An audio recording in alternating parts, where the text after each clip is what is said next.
Lord Dunsany.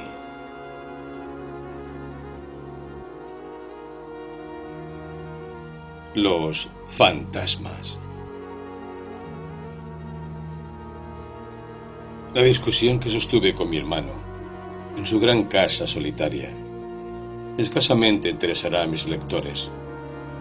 No sucederá así con aquellos, al menos eso espero, a quienes logre interesar con el experimento que yo emprendí y por las extrañas cosas que me acontecieron en aquella desconocida región a la que permití, ligera e ignorantemente, penetrar a mi imaginación. Ahora bien, Wall Lakes se encuentra en un profundo aislamiento, en medio de un oscuro grupo de añosos cedros susurrantes. Estos inclinan sus copas al unísono cuando llega el viento del norte. Vuelven a inclinarse como para concertar algo. Furtivamente se calman de nuevo y no dicen nada por un buen rato. El viento del norte es para ellos como un peliagudo problema entre viejos sabios. Inclinan sus cabezas ante él y murmuran todos juntos. Esos cedros saben mucho, porque han estado allí largo tiempo. Sus abuelos conocieron Lebanon, y a su vez, los abuelos de estos fueron los sirvientes del rey de Tiro, y llegaron hasta la corte de Salomón. Entre estos vástagos de oscura cabellera se hallaba la vieja casa de Wall Lakes. No sé cuántos siglos se habían azotado con ella su evanescente espuma de tiempo. Con todo, todavía se mantenía en pie y sus alrededores pertenecían a un tiempo lejano. Se parecían a esas extrañas raíces que, aferradas en la roca, desafían el impacto del mar. Allí, a la manera de concha de extintas lépadas, era donde en otro tiempo se vestían los caballeros la armadura. Allí también se habían tramado tapices de múltiples colores, hermosos cual algas marinas. Ninguna marea moderna había fluido hasta allí. Ningún mobiliario victoriano, ninguna luz eléctrica. Las grandes rutas comerciales que con los años apilan latas vacías y novelas baratas se hallaban lejos de allí. Cierto. Los siglos derrumbarán eso y arrastrarán sus fragmentos hacia playas lejanas. Mientras tanto, mientras continuaba en pie todavía, fui allí a visitar a mi hermano. Discutimos sobre fantasmas. La opinión de mi hermano sobre este tema me parecía equivocada. El mal interpretaba las cosas imaginadas con las de una existencia real. Él argumentaba, con evidencia de segunda mano, que el testimonio de personas que habían visto fantasmas probaba su existencia. Yo sostuve que aun cuando hubieran visto fantasmas, aquello no era una evidencia. Nadie cree en la existencia de ratas rojas, a pesar de cantidad de evidencias de primera mano de hombres que aseguran haberlas visto en delirios.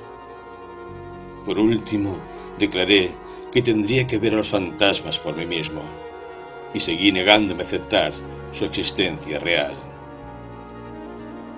Tomé un puñado de habanos, bebí varias tazas de té fuerte, salí sin cenar de la habitación y me retiré a un cuarto con zócalos de roble oscuro, cuyas sillas se cubrían de tapices. Mi hermano se fue a la cama, aburrido de nuestra discusión, tras haber intentado disuadirme de mi experimento. Él ascendió las viejas escaleras mientras yo permanecía al pie de ellas. Por último, declaré que tendría que ver a los fantasmas por mí mismo, y seguí negándome a aceptar su existencia real. Tomé un puñado de habanos, bebí varias tazas de té fuerte, salí sin cenar de la habitación y me retiré a un cuarto con zócalos de roble oscuro, cuyas sillas se cubrían de tapices. Mi hermano se fue a la cama, aburrido de nuestra discusión, tras haber intentado disuadirme de mi experimento. Él ascendía las viejas escaleras, mientras yo permanecía al pie de ellas. Su vela se empequeñecía más, y todavía persistió en convencerme de que fuera a cenar y a dormir. Era un invierno ventoso. Los cedros murmuraban no sé qué cosa. Parecían tories de una escuela caduca hacía mucho, preocupados por una novedad. Un gran tronco húmedo puesto a la chimenea empezó a crepitar y a chillar. Entonó una lastimosa tonadilla. Una alta llama brotó y empezó a llevar el compás. Todas las sombras se agruparon y empezaron a danzar. En los rincones más distantes, las viejas masas de la oscuridad se mantuvieron quietas, cual chaperones sin ningún movimiento. Más allá, en la parte más oscura del cuarto, había una puerta que siempre se conservaba cerrada.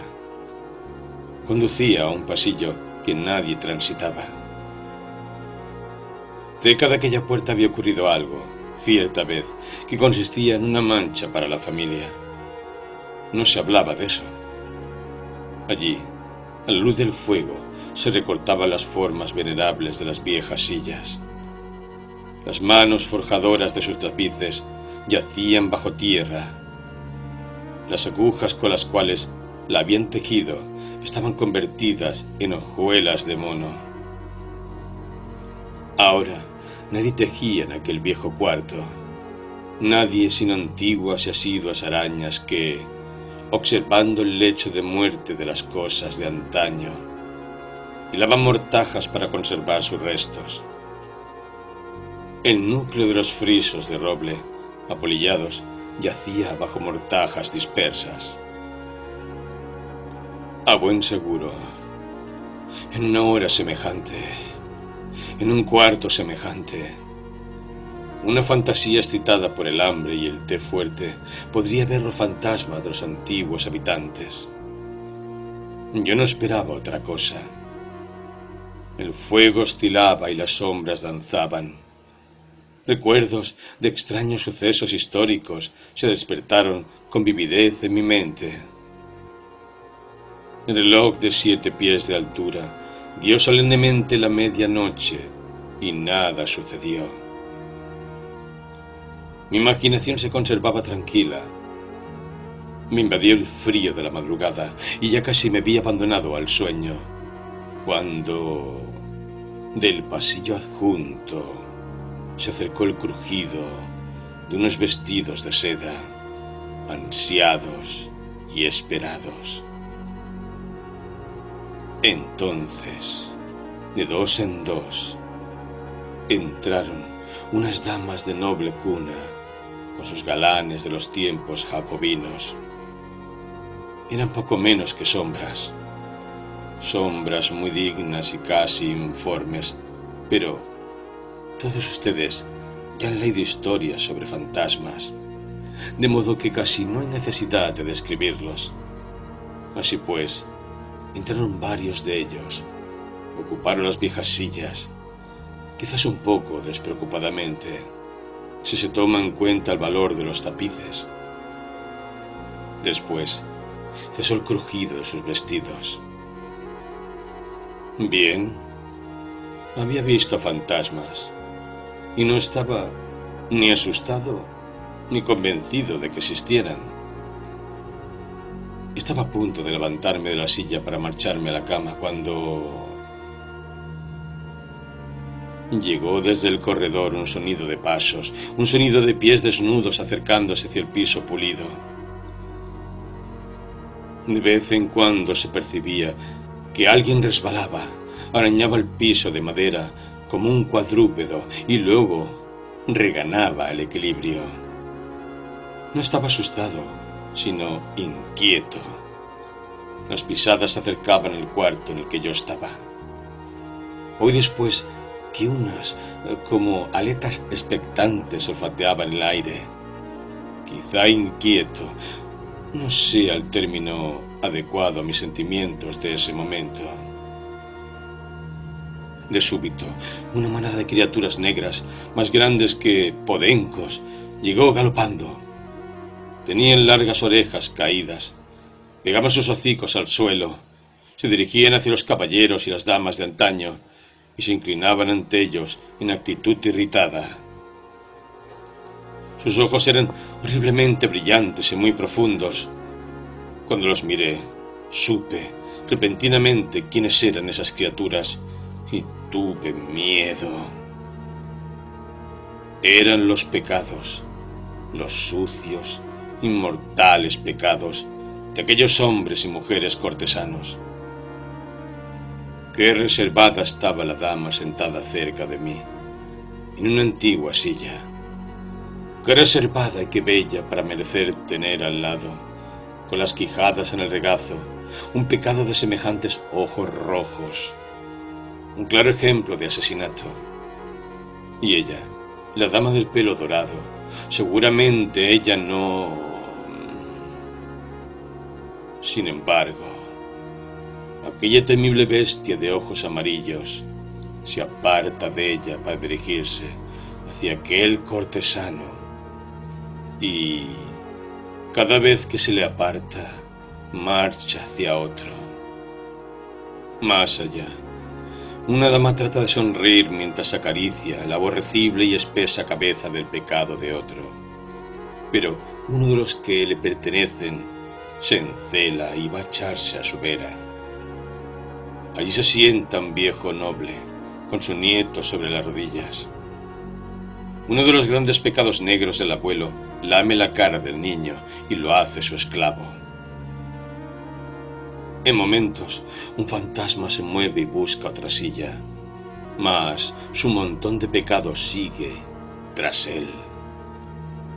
Pobres fantasmas, pobres fantasmas. ¿Cuántos escapes deben haber planeado durante 200 años para librarse de sus odiados pecados? ¿Cuántos pretextos deben haber esgrimido para justificar su presencia? Y los pecados siempre tras ellos, todavía inexplicados. Súbitamente, uno de ellos pareció olfatear mi sangre y ladró en forma horrible. Los otros abandonaron al punto sus fantasmas y se precipitaron hacia el pecado que había dado la alarma. El bruto había percibido mi olor cerca de la puerta por la que yo había entrado. Se movieron con lentitud hacia mí, sin dejar de husmear el piso. De cuando en cuando emitían terribles ladridos. Vi que las cosas habían ido demasiado lejos. Ya me habían visto, ya estaban a mi alrededor, ya se me abalanzaban buscándome el cuello. Cada vez que sus garras me rozaban, se me venían a la cabeza pensamientos horribles e inexpresables deseos me invadían el corazón.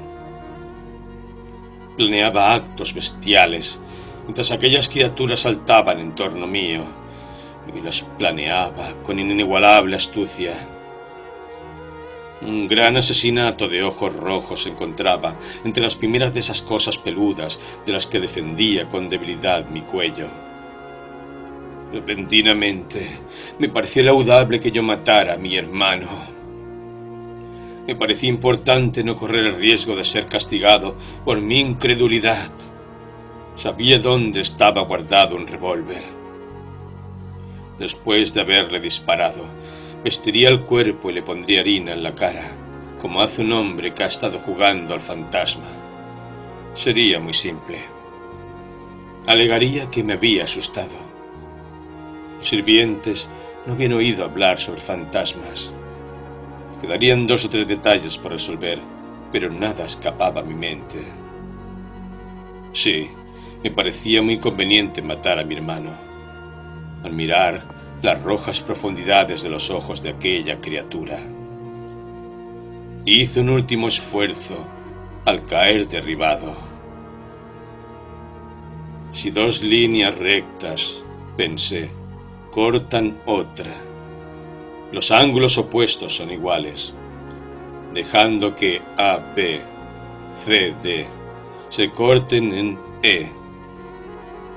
Entonces, los ángulos CEA, CEB igualan a dos ángulos rectos. Proposición 13ª. También CEA, ADE igualan a dos ángulos rectos. Me moví hacia la puerta para tomar el revólver. Se produjo una especie de exaltación entre las bestias. Pero el ángulo CEA es común. Por lo tanto, AED iguala a CEB. De la misma manera, CEA iguala a DEB.